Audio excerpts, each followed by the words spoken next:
You, John Fitzgerald Kennedy, do solemnly swear. I, John Fitzgerald Kennedy, do solemnly swear.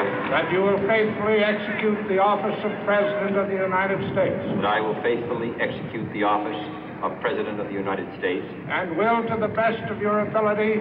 And will, to the best of my ability. Preserve, protect, and defend the Constitution of the United States. Preserve, protect, and defend the Constitution of the United States. So help you God. So help me God.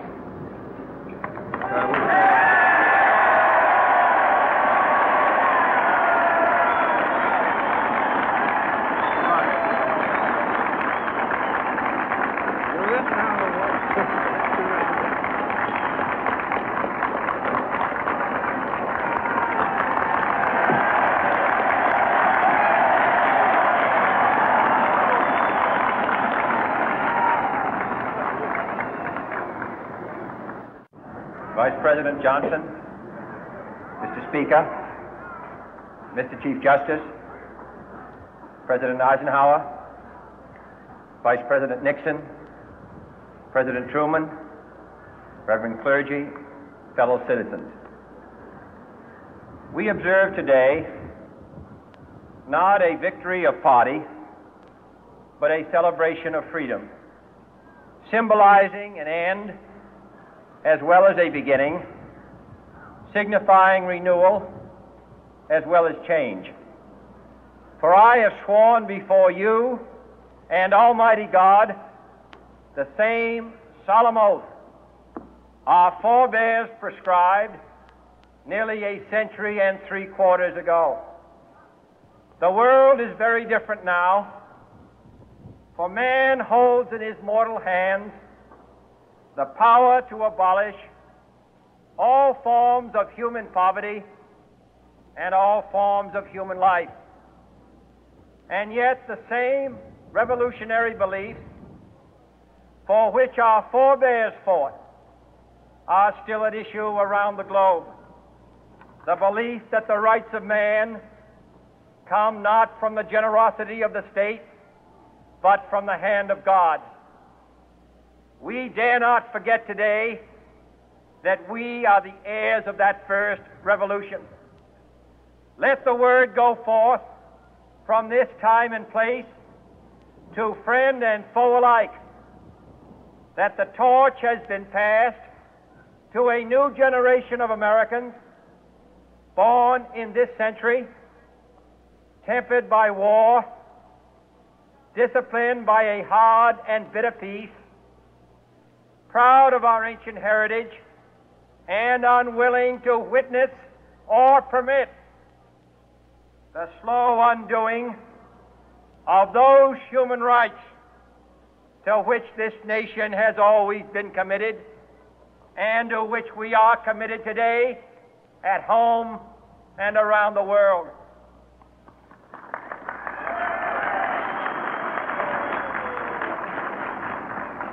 Let every nation know, whether it wishes us well or ill, that we shall pay any price, bear any burden, meet any hardship, support any friend, oppose any foe to assure the survival and the success of liberty.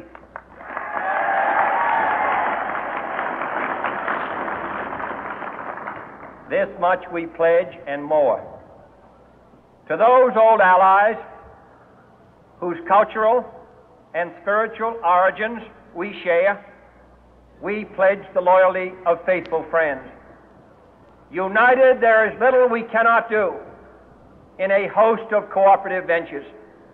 Divided, there is little we can do, for we dare not meet a powerful challenge at odds and split asunder.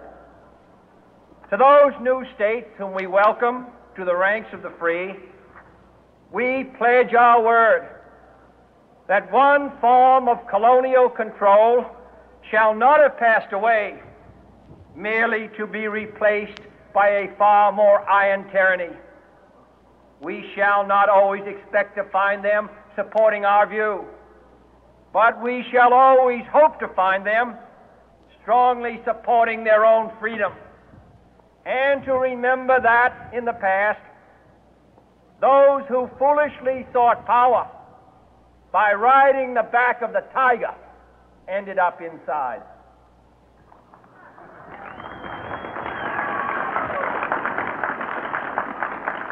To those people in the huts and villages of half the globe struggling to break the bonds of mass misery, we pledge our best efforts to help them help themselves for whatever period is required, not because the communists may be doing it, not because we seek their votes, but because it is right.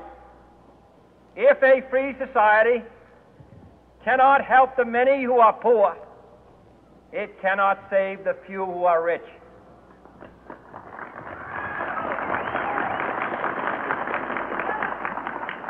To our sister republics south of our border, we offer a special pledge to convert our good words into good deeds, in a new alliance for progress, to assist free men and free governments in casting off the chains of poverty. But this peaceful revolution of hope cannot become the prey of hostile powers. Let all our neighbors know that we shall join with them to oppose aggression or subversion anywhere in the Americas. And let every other power know that this hemisphere intends to remain the master of its own house.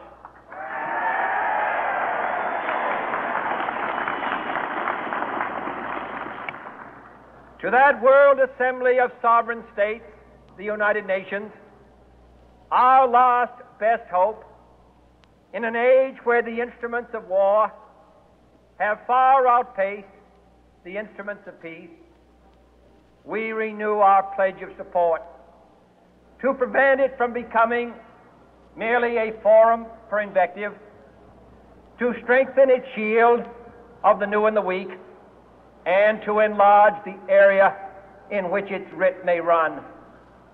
Finally, to those nations who would make themselves our adversary, we offer not a pledge, but a request that both sides begin anew the quest for peace.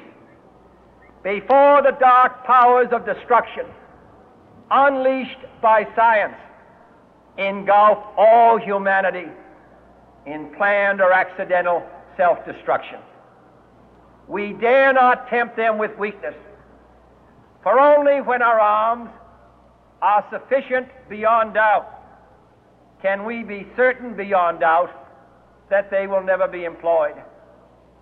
But neither can two great and powerful groups of nations take comfort from our present course, both sides overburdened by the cost of modern weapons, both rightly alarmed by the steady spread of the deadly atom, yet both racing to alter that uncertain balance of terror that stays the hand of mankind's final war. So let us begin anew, remembering on both sides that civility is not a sign of weakness, and sincerity is always subject to proof. Let us never negotiate out of fear, but let us never fear to negotiate.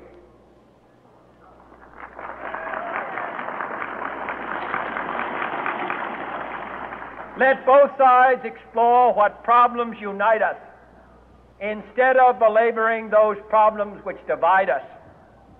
Let both sides, for the first time, formulate serious and precise proposals for the inspection and control of arms, and bring the absolute power to destroy other nations under the absolute control of all nations.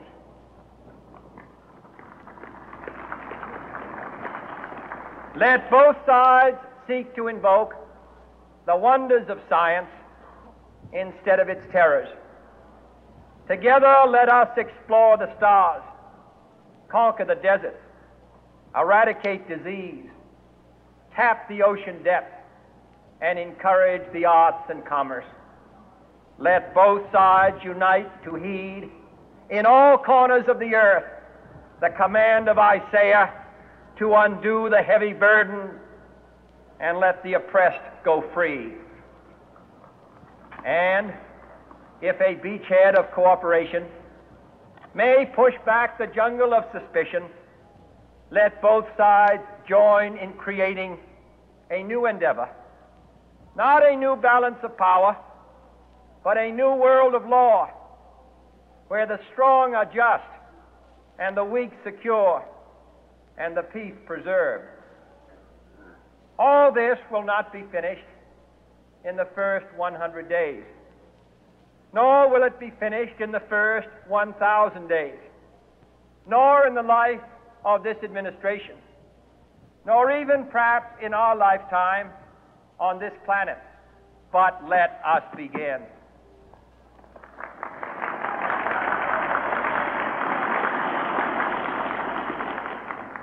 In your hands, my fellow citizens, more than mine, will rest the final success or failure of our course. Since this country was founded, each generation of Americans has been summoned to give testimony to its national loyalty. The graves of young Americans who answered the call to service surround the globe. Now the trumpet summons us again, not as a call to bear arms, though arms we need, not as a call to battle, though in battle we are, but a call to bear the burden of a long twilight struggle, year in and year out, rejoicing in hope, patient in tribulation, a struggle against the common enemies of man, tyranny, poverty, disease, and war itself. Can we forge against these enemies a grand and global alliance, north and south, east and west, that can assure a more fruitful life for all mankind? Will you join in that historic effort?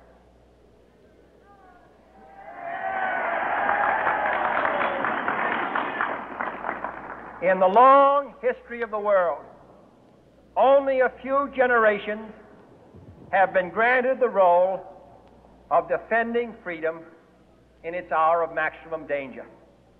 I do not shrink from this responsibility. I welcome it.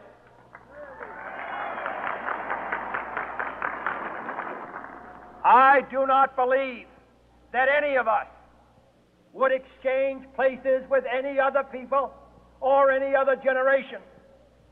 The energy, the faith, the devotion which we bring to this endeavor will light our country and all who serve it.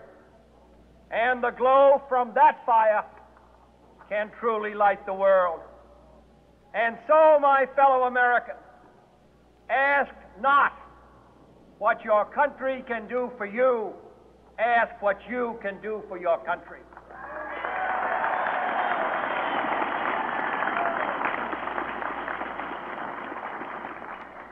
My fellow citizens of the world, ask not what America will do for you,